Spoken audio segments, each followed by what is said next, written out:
ईश्वर की महती अनुकंपा से हम इस समय ब्रह्म विज्ञान पुस्तक का स्वाध्याय करते हैं। आगे हम पढ़ेंगे संशय महाशत्रु। सत्य के बाद आगे है संशय। सत्य आचरण के विषय में पिछले पाठ में हम चर्चा किए। सत्य आचरण करना चाहिए, सत्य से विपरीत नहीं। योगाभ्यास हो चाहे सांसारिक कार्य, संशय सबसे बड़ा शत्रु विघ्न है। इससे व्यक्ति कार्य करने में शिथिल पड़ जाता है। इससे रुचि उत्साह मंद पड़ जाते हैं। किसी वस्तु तत्व को यथार्थ में परीक्षा पूर्वक जानना हो तो संशय सहायक है, परंतु जानकर भी यह संदेह बना रहे तो उस वस्तु को ना तो प्राप्त करने की और ना ही छोड़ने की स्थिति बनती है। इसलिए भगवद गीता में कहा गया कि संशयात्मा विनश्यति।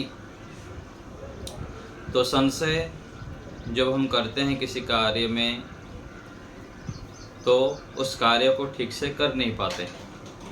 केवल परीक्षा करने के लिए थोड़ी देर के लिए परीक्षा जब तक नहीं हुआ है तब तक संशय करना ठीक है, लेकिन उस अनिर्णय के स्थिति में ही बना रहना, संशय से युक्त ही रहना, ये क्या है? हानिकारक है। इससे फिर किसी भी कार्य को ना प्रारंभ कर पाते हैं, और प्रारंभ यदि कर लिए तो संशय के कारण शिथिलता आ जाएगी और हम उसमें विशेष पुरुषार्थ नहीं कर पाते हैं, सफल नहीं हो पाते हैं। तो वस्तु को अच्छे प्रकार परीक्षण करके उसमें जो संशय है उसको दूर करना चाहिए, नहीं तो फिर विशेष हम प्रगति उन्नति नहीं कर पाएंगे। संशय उत्पत्ति के कारण क्यों हमारे मन में संशय बना रहता है? पहला है समान धर्मोत्पत्ति। जब दो वस्तुओं के समान धर्मों की उपलब्धि तो वो हो रही हो, परंतु विशेष धर्मों की जानकारी ना हो। जो वस्तुओं की समान धर्मों की उपलब्धि तो है, जानकारी है, लेकिन विशेष धर्म जो उसमें विशेषता है उसकी जानकारी ना हो। जैसे चांदनी रात में ठूंठ और मनुष्य की लंबाई चौड़ाई तो दिख रहे हैं, परंतु विशेष धर्म हाथ पग चलने दिखे नहीं, डाली शाखा हिलते दिखाई ना दे, तो वहाँ व्यक्ति संदेह में पड़ जाता है कि यह वृक्ष है या मनुष्य है। हम कहीं पर जा रहे हैं जंगल में, कहीं गली में, तो थोड़े दूर में यदि कोई खूंट खड़ा है, पेड़ सूखा हुआ है अथवा केवल ऐसे कोई डंडा जैसा खड़ा हुआ है, तो वहाँ पर हमको संशय हो जाता है कि मनुष्य है अथवा पेड़ है। तो दूर से ये अनिर्णय की स्थिति जब हो जाती है, स्पष्ट नहीं हो पाता है, अच्छी प्रकार जानकारी नहीं हो पाती, तो वहाँ पर संशय हो जाता है कि विशेष क्या है। वहाँ पर मनुष्य है, क्योंकि मनुष्य के पूरा चलना फिरना हाथ पैर ठीक से दिखता नहीं है, केवल लंबाई चौड़ाई सामान्य रूप से दिखता है, अंधेरे में अच्छे प्रकार दिख नहीं रहा है, तो वहाँ पर फिर संशय हो जाता है ये मनुष्य है अथवा खूंट खड़ा है, सूखा पेड़ खड़ा है। दूसरा है अनेक धर्म उत्पत्ति। द्रव्यों में कई गुण होते हैं। द्रव्य जो वस्तु होता है उसमें कई सारे गुण होते हैं, अलग अलग प्रकार के भार गुण हैं और रूप गुण हैं। तो द्रव्यों में अनेक गुण होते हैं। कुछ गुण अन्य द्रव्यों के समान भी होते हैं, परंतु अपने अपने विशेष गुणों के कारण वे द्रव्य अन्य द्रव्यों से पृथक जाने जाते हैं। तो जो कुछ गुण होता है वो क्या है? अन्य द्रव्यों के समान भी होते हैं और अपने अपने विशेष गुणों के कारण दूसरे जो द्रव्य हैं उनके समान भी जाने जाते हैं, पृथक भी होता है और कुछ समानता भी होती है। इन सब की अपनी अपनी विशेषताएं होती हैं। जो भी गुण होता है उसमें गंध पृथ्वी महाभूत का गुण है। यह गंध गुण पृथ्वी महाभूत के सजातीय जल, अग्नि, वायु महाभूत में भी नहीं पाया जाता है तथा पृथ्वी महाभूत के विजातीय गुण कर्म में भी नहीं पाया जाता है। तो संशय हो जाता है कि गंध गुण द्रव्य का है या गुण का या कर्म का। तो जो पृथ्वी, जल, अग्नि, वायु, आकाश है, इनके अलग अलग विशेषताएं हैं। गंध गुण किसकी है? पृथ्वी की है।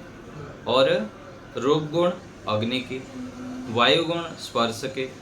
तो ये सब जब गुण अलग अलग होने से कई बार संशय हो जाता है कि गंध गुण जो है ये द्रव्य का है अथवा गुण का है। क्योंकि कोई भी वस्तु जो बनता है, मान लीजिए कोई पुस्तक है, पुस्तक जो बनता है सारे पंच महाभूत से बनता है। तो पंच महाभूत में सारे मिलके बनने से उसमें जो खुशबू आता है, जैसे फूल ले लीजिए, फूल में रूप गुण भी है और भार गुण भी है और उसमें सुगंध भी आता है। तो ये सुगंध गुण है, ये किसका है? पृथ्वी तत्व का है अथवा रूप अग्नि का है। वास्तविक क्या है? ये तो पृथ्वी का ही है गंध गुण, लेकिन संशय हो जाता है वहाँ पर किसका है बोल के। फिर जो विशेष रूप से हम ध्यान करते हैं अथवा उसकी जानकारी लेते हैं, तब पता लगता है कि जो गंध गुण है वो पृथ्वी की है। तो ये अनेक धर्म उत्पत्ति, अनेक प्रकार के जब गुण होते हैं तो वहाँ पर संशय होता है। आगे है विपरीत धर्म उपलब्धि, धर्म की उत्पत्ति। विपरीत क्या है? किसी एक विषय में विपरीत बात सुनना। जैसे एक कहता है ईश्वर है, दूसरे कहता है नहीं है। कोई कहता है ईश्वर यहाँ रहते हैं, कोई कहता है वहाँ रहते हैं। तो विपरीत बातें जब हम सुन लेते हैं तो वहाँ पर फिर संशय हो जाता है, संदेह हो जाता है कि कौन सा ठीक है, किसको हम माने। ईश्वर यहाँ रहते हैं, वहाँ रहते हैं अथवा सब जगह रहते हैं। तो विपरीत बातें जब सुनने लग जाते हैं तो वहाँ पर भी संशय हो जाता है कि किसको हम माने। और चौथा है उपलब्धि की अव्यवस्था। जैसे दोपहर कड़ी धूप में कहीं रेगिस्तान में चलते हुए दूर जल तरंगे दिख रही है, तो संशय होता है कि वास्तव में आगे तालाब है या जल में मृगमरीचिका। जैसे धूप रास्ते में हम जा रहे हैं कहीं पर, तो दूर देख के वहाँ पर पूरा पानी जैसा कुछ दिख रहा है, तो वहाँ पर पानी, रास्ते में कहीं पानी आ गया, वहाँ पानी है अथवा ऐसे ही दिख रहा है, तो दूर से देख के वहाँ पर संशय हो जाता है कि पानी है अथवा ऐसे ही मुझको भ्रम हो रहा। तो नेत्रों द्वारा वस्तु की उपलब्धि होते हुए भी अव्यवस्था के कारण संशय बना रहता है। जैसे वहाँ पर हम खूंट को देख रहे थे, नेत्र में देख तो रहे हैं, लेकिन अच्छे प्रकार ना दिखने से संशय हो जाता है। और यहाँ भी रास्ते में जा रहे हैं, दूर देश में हमको दिख तो रहा है, लेकिन वो भी संशय हो जाता है कि कोई पानी है अथवा ऐसे ही मुझको भ्रम हो रहा है। और पांचवा बता रहे हैं कि अनुपलब्धि की अव्यवस्था। वस्तु होते हुए नहीं मिल रही है या है ही नहीं इसलिए नहीं मिल रही है। कई बार होता है ना कि हमारे पॉकेट में तो रहता है वस्तु, लेकिन हम इधर उधर ढूंढते रहते हैं, वहाँ पर संशय हो जाता है कहाँ में रख दिया, कहाँ रख दिया, जबकि अपने पॉकेट में रखा है अथवा अपने झोले में रखा हुआ है। जैसे सुने हुए किसी पुराने खजाने में गड़ा हुआ धन का घड़ा सही ठिकाना ना पाने के कारण नहीं मिल रहा है, या वहाँ घड़ा ना होने के कारण नहीं मिल रहा है। तो दोनों स्थितियाँ हो जाती है, उपलब्ध होते हुए भी नहीं मिलता है और ना होते हुए भी फिर हम ढूंढते रहते हैं। तो इन स्थितियों में हमको संशय हो जाता है, तो बुद्धिमत्ता पूर्वक, विवेक से, परीक्षण पूर्वक हमको उस जगह पर काम लेना होता है। और वहाँ पर जब तक निर्णय नहीं हुआ है, वहाँ हमारी जो वास्तविक उपलब्धि है, ज्ञान है, कार्य सिद्धि है, वह नहीं हो पाता। तो संशय की स्थिति को हटाना चाहिए। सभी चीज वस्तु में हमारा संशय रहता है, ईश्वर के विषय में, सुख के विषय में, शांति के विषय में, और भी सत्य के विषय में, वेद के विषय में, वेद ईश्वरीय वाणी है कि नहीं है, ईश्वर दर्शन होता है कि नहीं होता है।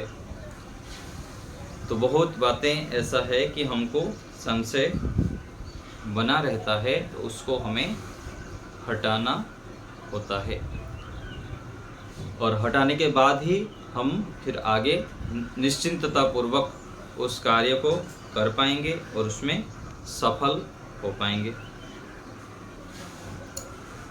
आगे ईश्वरीय ज्ञान वेद, वैदिक धर्म के समान विश्व के सभी आस्तिक मत जैसे इस्लाम, पारसी, ईसाई आदि ईश्वरीय ज्ञान की आवश्यकता को मानते हैं, और साथ साथ सभी अपने अपने धर्म ग्रंथों के ईश्वरीय ग्रंथ होने का दावा भी करते हैं। परंतु आज के वैज्ञानिक युग में इन पुस्तकों को तर्क और प्रमाण की कसौटी पर परखा जाना चाहिए, जिससे सच्चाई का पता लग सके। तो बहुत सारे संप्रदाय हैं यहाँ पर अलग अलग प्रकार के, तो उन लोग सभी अपने अपने जो पुस्तक है उसको ईश्वरीय मानते हैं। कोई कुछ मानता है, कोई कुछ मानता है, लेकिन कौन सा सच्चा है, क्या है, उसको परीक्षण करने से पता लगता है। जो बुद्धिमान व्यक्ति हैं वह जो परीक्षण करता है, मेहनत करता है, तो सत्य को जान पाता है। और सत्य को ना जान पाए जब तक असत्य में डुबकी लगा रहता है, गलत गलत पुस्तकों को पढ़ता रहता है, अनार्स ग्रंथों को पढ़ता रहता है, बाजार से कोई भी पुस्तक उठा लेता है किसी भी लेखक का और पढ़ लेता है। तो वास्तविक जो ईश्वरीय ज्ञान है वह है वेद, तो उसको अच्छे प्रकार कसौटी से परीक्षण करके उससे सच्चाई को जानना चाहिए। तो ईश्वरीय ग्रंथ की कसौटी, ईश्वरीय ग्रंथ यह है, इसके लिए क्या कसौटी होना चाहिए? तो यहाँ कुछ दिया जा रहा है बिंदुएं। यदि निष्पक्ष दृष्टि से विचार करें तो किसी भी ईश्वरीय ग्रंथ में निम्न गुण व लक्षण होने चाहिए, तब उसको हम ईश्वरीय ग्रंथ मानेंगे। पहला है, ग्रंथ का आविर्भाव मानव सृष्टि के आरंभ में होना चाहिए। यदि मानव सृष्टि के आरंभ से नहीं हुआ है तो उसको कैसे मानेंगे ईश्वरीय? किसी का 400 साल, किसी का 1000 साल, किसी का 5000 साल, तो ऐसे जो उत्पत्ति है उनके ग्रंथ का, उसको ईश्वरीय नहीं मानेंगे। दूसरा है, ऐसी पुस्तक में मानवीय इतिहास नहीं होना चाहिए। जैसे रामायण है, महाभारत है, ये सब क्या है? मनुष्य द्वारा बना हुआ है, और ये एक विशेष कालखंड के जो घटनाएं हैं उसको बताया गया, तो उसको हम ईश्वरीय नहीं मानते हैं। तो किसी व्यक्ति विशेष के, किसी परिवार के, किसी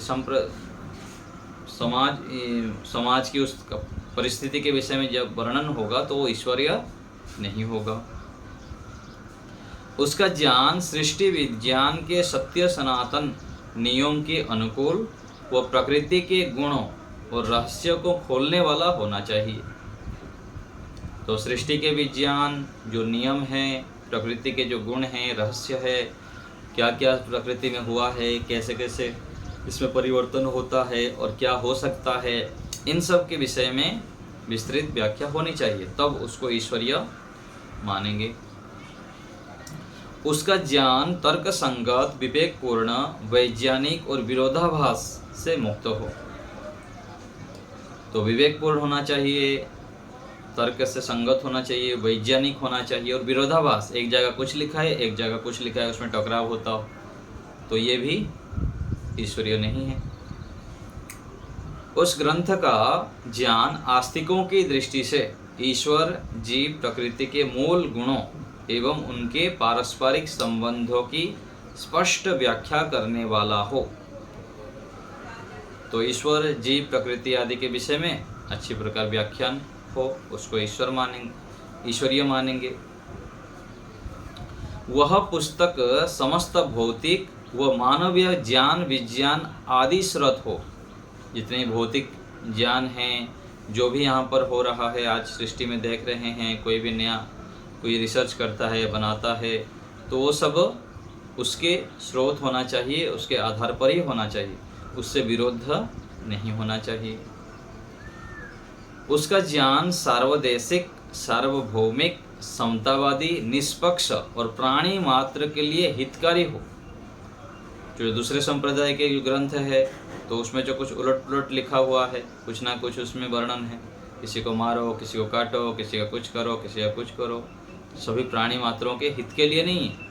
बहुत सारे उसमें गलत बातें हैं जो कि प्राणियों के लिए, मनुष्यों के लिए हानिकारक है। वह विश्व भर के मानवों के लिए समान हो, उसमें जाति, नस्ल, रंग, देश, भाषा और लिंग आधार पर भेद ना हो, सभी के लिए समान हो। वह पूर्व, पश्चिम, उत्तर, दक्षिण, गरीब, अमीर, गोरा, काला, सभी प्रकार के भेदभावों से मुक्त हो। तो ये सब देखिए कितने बारीकी से लिखा हुआ है कि इन बातों से जो युक्त है उसको ईश्वरीय मानेंगे, और उसमें वर्ग द्वेष, जाति द्वेष, संकीर्णता एवं पाखंड नहीं होना चाहिए।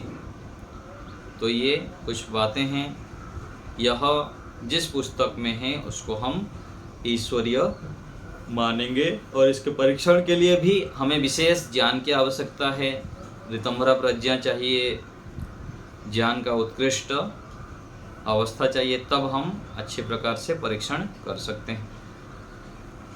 नहीं तो हमारा कर्म इतना अच्छा हो, श्रेष्ठ हो, तो ईश्वर की कृपा से हमको समझ में आ जाए। तो हमको जो वेदों के विषय में पता है, वैदिक धर्म के विषय में पता है, सत्य के विषय में पता है, तो हम बहुत ही सौभाग्यशाली हैं।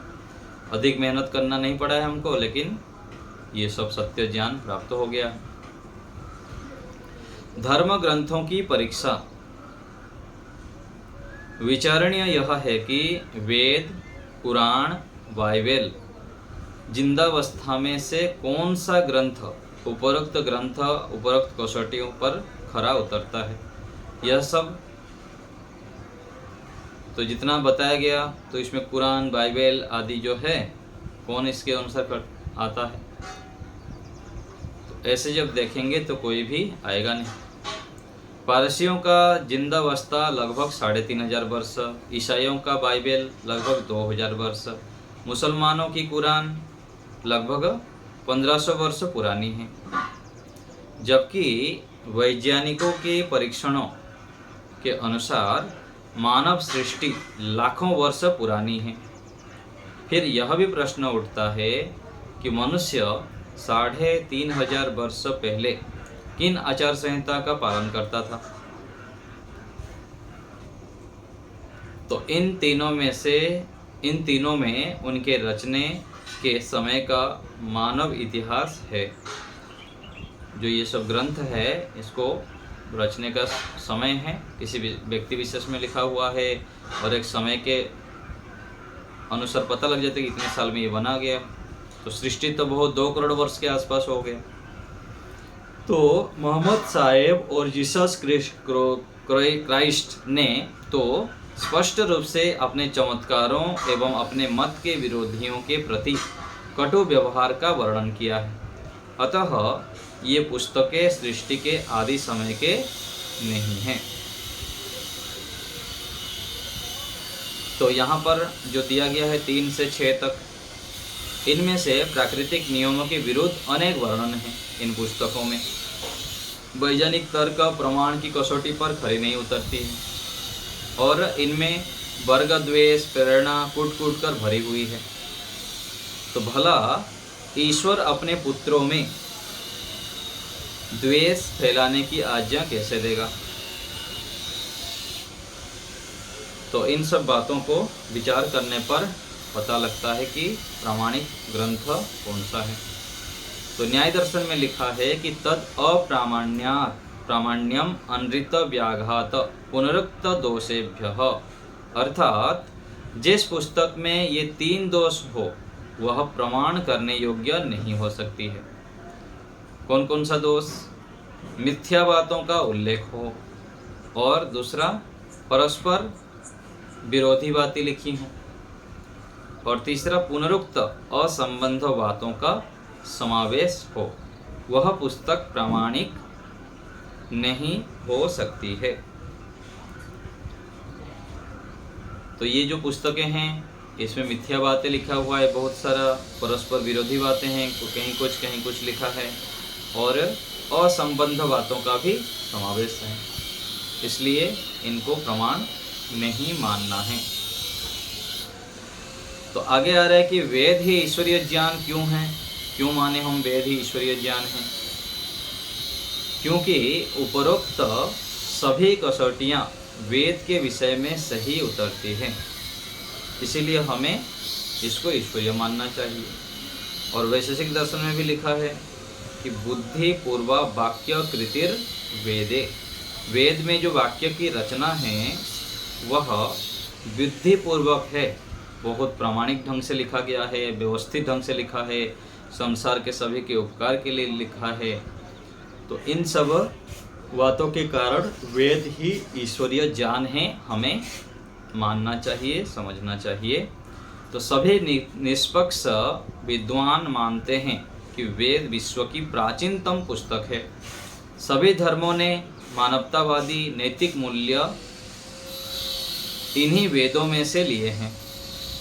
इनमें मानव इतिहास नहीं, जैसे रामायण, महाभारत, पुराण, बाइबल आदि में लिखा है, ऐसे वेद में नहीं है। वेद में वर्तमान विज्ञान के मूल स्रोत हैं।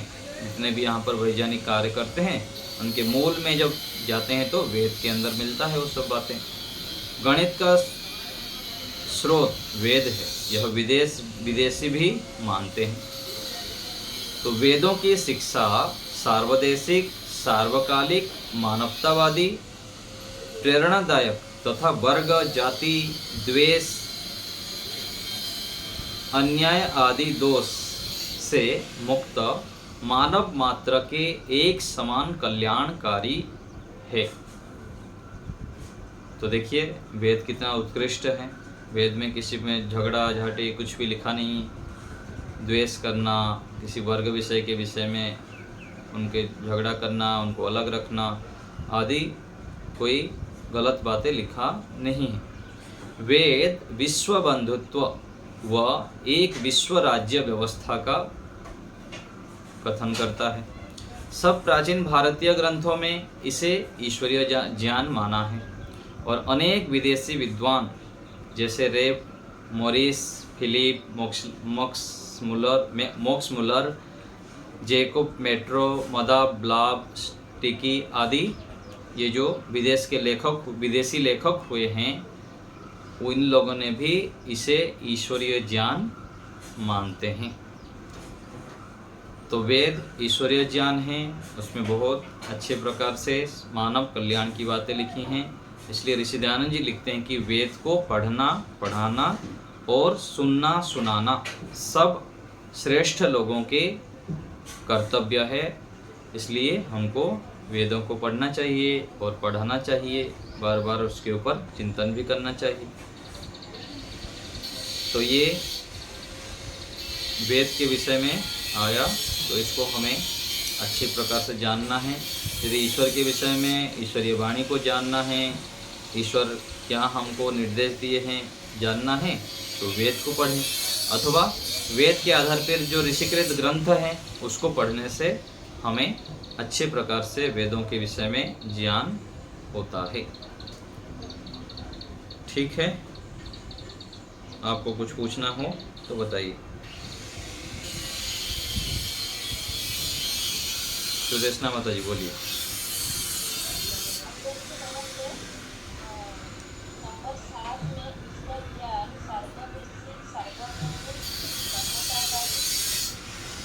एवं प्राणी मात्र के लिए सम्मान हितकारी है, सार्वभौम और समतावादी, इसको थोड़ा समझा दीजिए। एक होता है समता और होता है विषमता।